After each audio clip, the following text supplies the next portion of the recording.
Welcome to రాజనీతి. Mumbai heroine Kadambari Jethwani కేసులో కొంతమంది ఐపీఎస్ ఆఫీసర్లు జగన్మోహన్ రెడ్డి ప్రభుత్వ హయాంలో జగన్మోహన్ రెడ్డి తొత్తులుగా పనిచేసిన ఐపీఎస్ ఆఫీసర్లు, నేను మళ్ళీ చెప్తున్నాను, జగన్మోహన్ రెడ్డి తొత్తులైన ఐపీఎస్ ఆఫీసర్లు, తొత్తులైన పోలీసులు అడ్డంగా దొరికారు. ఈ అడ్డంగా దొరికిన పోలీసుల్ని ఇప్పుడు ఈ కూటమి ప్రభుత్వం ఏం చేస్తుందో చూడాలని చాలామంది ఎదురు చూస్తూ ఉన్నారు. వాళ్ళ మీద యాక్షన్ తీసుకోవాలని చెప్పి అందరూ కోరుకుంటున్నారు. ప్రజలంతా కూడా అసలు ఈ కల్చర్ ఏంటి? పోలీసులు వెళ్ళి ఒక హీరోయిన్ని తీసుకురావటం, ఆమె ఫ్యామిలీ మెంబర్స్ని తీసుకురావటం, కొద్ది రోజుల్లో గెస్ట్ హౌస్లో నిర్బంధించడం గూండాల్లాగా, అక్కడి నుంచి కేసు కట్టి కోర్టులో పెట్టడం, కోర్టు రిమాండ్ అయిపోయిన తర్వాత కూడా వాళ్ళని వదిలేయకుండా వాళ్ళని మళ్ళీ అదే గెస్ట్ హౌస్లో నిర్బంధించి ఖాళీ కాగితాల మీద సంతకాలు చేయించుకోవటం, ఫిజికల్గా మెంటల్గా హరాస్ చేయటం. అసలు ఏంటి? ఏదో రాష్ట్రం వేరే రాష్ట్రం నుంచి ఇక్కడ తీసుకొచ్చి ఇంత చేస్తే, మామూలుగా ఇలాంటివి ఎవరన్నా వేరే వాళ్ళు రౌడీలు గూండాలు చేస్తే పోలీసులు ఉన్నారు, పోలీసులకు చెప్దామనే ఒక ఆశ అన్న ఉంటుంది. ఆ ఆశ కూడా లేదు. ఎందుకంటే ఇక్కడ పోలీసులు ఆ పని చేస్తూ ఉన్నారు. ఏం జరిగింది దీని వెనకాల అనేది చర్చ జరుగుతూ ఉంది. గత 4-5 రోజులుగా దీని మీద చర్చ జరుగుతూ ఉంది. దీని వెనకాల సజ్జల రామకృష్ణారెడ్డి ఉన్నాడు, జగన్మోహన్ రెడ్డి ఉన్నాడు, సజ్జన్ జిందాల్ ఉన్నారు.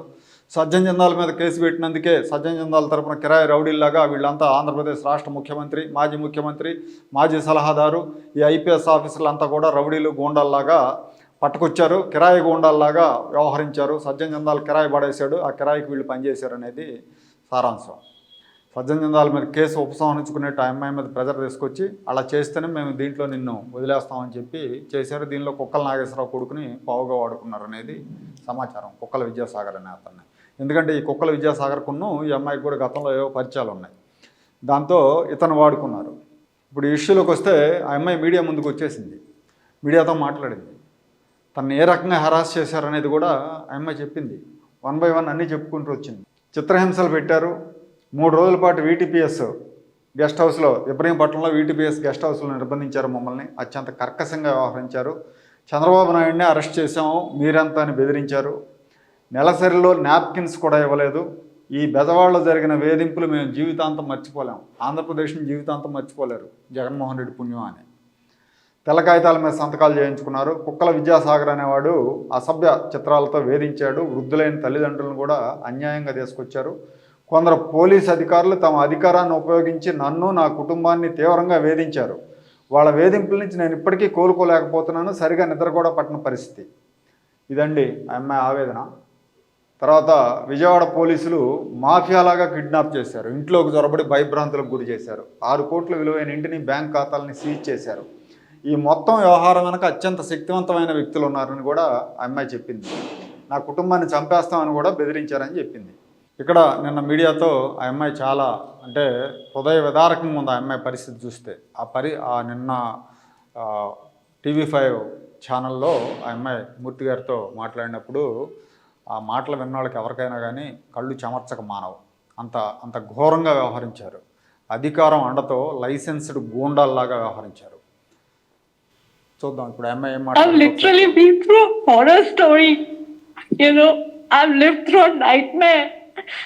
And so many powerful people ganged up illegally on me.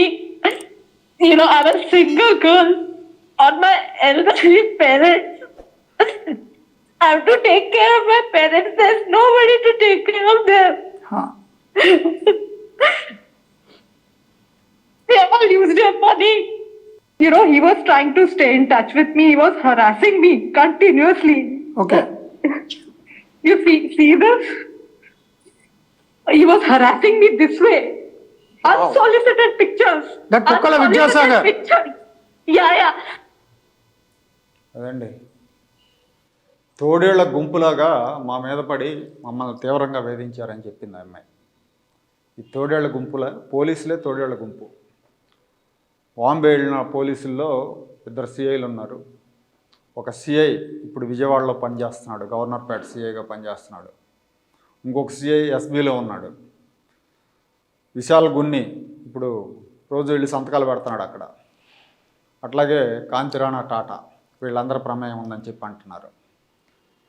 తర్వాత ఆ అమ్మాయికి నగ్న వీడియోలు పంపించాడు. ఈ వైసీపీ వాళ్ళకి ఇదేం పిచ్చో కానీ వీళ్ళు మరి గ్రీక్ వీరులు అనుకుంటారో లేకపోతే ఏమనుకుంటారో ఆడవాళ్ళకి అన్నీ ఎప్పి చూపిస్తూ ఉంటారు దుర్మార్గంగా. దాని గురించి మాట్లాడుకోవడం కూడా చాలా అసహ్యంగా ఉంటుంది. వీళ్ళు ఇలాంటి వాళ్ళని ఆ పార్టీలో పెట్టుకొని ఆ పార్టీని గెలిపించిన ప్రజలను అనుకోవాలేమో అనిపిస్తుంది ఒక్కోసారి. ఇంత న్యూసెన్స్ అంటే వీడు కూడా ఇప్పి చూపించాడు, ఈ విద్యాసాగర్ కూడా ఇలాంటి వీడియోలు అమ్మాయికి పంపించాడు. అంటే మనం అసలు ప్రజాస్వామ్యంలో ఉన్నామా, ఇది ప్రజాస్వామ్యమేనా, గూండాల రాజ్యమా అనే అనుమానం ఎవరికైనా వస్తుంది. ఎంతో కొంత కాస్త ఫేమ్ ఉన్న అమ్మాయికే ఆ రకంగా జరిగితే వాటెవర్ ఏదైనా జరగవచ్చు. సజ్జన్ జిందాల్ మీద అమ్మాయి కేసు పెట్టింది, అది వాళ్ళు లీగల్గా చూసుకోవాలి. అమ్మాయి తప్పు ఉంటుందో సజ్జన్ జిందాల్ తప్పు ఉంటుందో అది తేలుతుంది. కానీ దానికి వీళ్ళు వెళ్ళి అక్కడికి వెళ్ళి తీసుకొచ్చి ఈ కుక్కల విద్యాసాగర్ అనే వాడితో ఒక తప్పుడు కంప్లైంట్ ఇప్పించి బంధించి నిర్బంధించి 4 రోజుల పాటు వేధించారంటే అందులో ఎన్నికలకు ముందు, ఎన్నికలు ఇంకో 2 నెలలు 3 నెలల్లో ఎన్నికలు ఉండగా ఈ వ్యవహారాలను నడిపారు. అంటే వీళ్ళ ధైర్యం చూడండి. అంటే అరాచకం. పైగా చంద్రబాబు నాయుడినే లోపలేసాం మీరో లెక్క అనేది నిజంగా దుర్మార్గం. ఈ విషయంలో అందరూ కూడా స్పందించాలి. ఎవరు కూడా సంఘాల వాళ్ళు కూడా ఇంకా ఎవరు నోరు మెదపల. మామూలుగా చిన్న చిన్నటికే ఎంత ఎత్తున రెచ్చిపోయి ఎగిరెగిరి పడుతూ ఉంటారు. వాసిరెడ్డి పద్మ లాంటి వాళ్ళు వీళ్ళంతా ఉంటారు. మరి ఎక్కడ తొంగున్నారో వీళ్ళందరూ తెలియదు. అట్లాగే మనం గతంలో చూసాం, ఒకసారి రోజా మీద బండారు సత్యనారాయణమూర్తి ఏదో విమర్శలు చేశాడని చెప్పి వీరావేశంతో రాధిక, తర్వాత ఖుష్బు, తర్వాత రమ్యకృష్ణ, మీనా వీళ్ళంతా వచ్చేసారండి. పెద్ద హడావుడి చేశారు.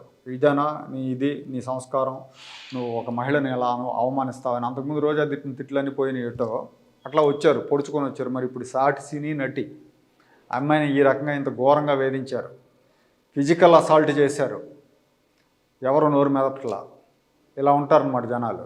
కాకపోతే ఇక్కడ ఏంటంటే చంద్రబాబు నాయుడు గారికి, అంటే నేను చంద్రబాబు నాయుడు గారి ప్లేస్లో ఉంటే మొత్తాన్ని లాగేస్తా. తీగలాగితే డొంక కదిలింది అన్నట్టు సజ్జల రామకృష్ణారెడ్డి ఉంటే సజ్జల రామకృష్ణారెడ్డి, జగన్మోహన్ రెడ్డి ఉంటే జగన్మోహన్ రెడ్డి, ఇంకా పైన ఎవడన్నా ఉంటే ఇంకొకడు, మొత్తాన్ని లాగి కూర్చోబెట్టాలి ఉంటే. కానీ నిన్న విలేకరుల సమావేశంలో చంద్రబాబు నాయుడు గారిని కొంతమంది రిపోర్టర్స్ అడిగాడు, ఆ అమ్మాయి ఇట్లా బాంబే హీరోయిన్ని గోల్ చేశారు కదా, మరి దాని మీద ఏమైనా యాక్షన్ తీసుకుంటారంటే ఆయన యాక్షన్ తీసుకోమని చెప్పకుండా ఇది చాలా దారుణం, మనం ఏ సమాజంలో ఉన్నాం, మనం ఎలాంటి సొసైటీలో ఉన్నామని మాట్లాడారు. యాక్షన్ తీసుకోవాలి దీని మీద. ఇది ఒక అవకాశం. వైసీపీకి తొత్తులుగా పనిచేసిన పోలీస్ అధికారులను పనిష్ చేయొచ్చు. అలాగే దీని వెనకాల ఒకవేళ నిజంగా సజ్జల రామకృష్ణారెడ్డి ఉన్నాయంటే అంత క్రూరమైన స్కెచ్ చేసిన సజ్జల రామకృష్ణారెడ్డిని కూడా అరెస్ట్ చేయాలి ఖచ్చితంగా. అవకాశం దొరికినప్పుడు చర్యలు తీసుకోకుండా చేతులు ఎత్తేస్తే రేపు పొద్దున వీళ్ళు ఇంకా మరింతగా రెచ్చిపోతారు. ఇదే పోలీసులు భయం లేకుండా ప్రవర్తిస్తాడు, ఎవడొచ్చినా మమ్మల్ని ఏం పేకలు వెళ్ళా అని చెప్పి సామాన్య ప్రజల మీద ప్రతాపం చూపిస్తూ ఉంటారు. ఇవాళ హీరోయిన్ అవుతుంది, రేపు ఇంకోళ్ళు అవుతారు, ఎల్లుండి అధికారం లేకపోతే మీ ఇంట్లో వాళ్ళు కూడా అవుతారు. కాబట్టి ఖచ్చితంగా వీళ్ళందరి మీద యాక్షన్ తీసుకోవాల్సిన అవసరం ఉంది. యాక్షన్ తీసుకోవాలని చెప్పి డిమాండ్ చేస్తున్నాం రాజనీతి తరపున కూడా.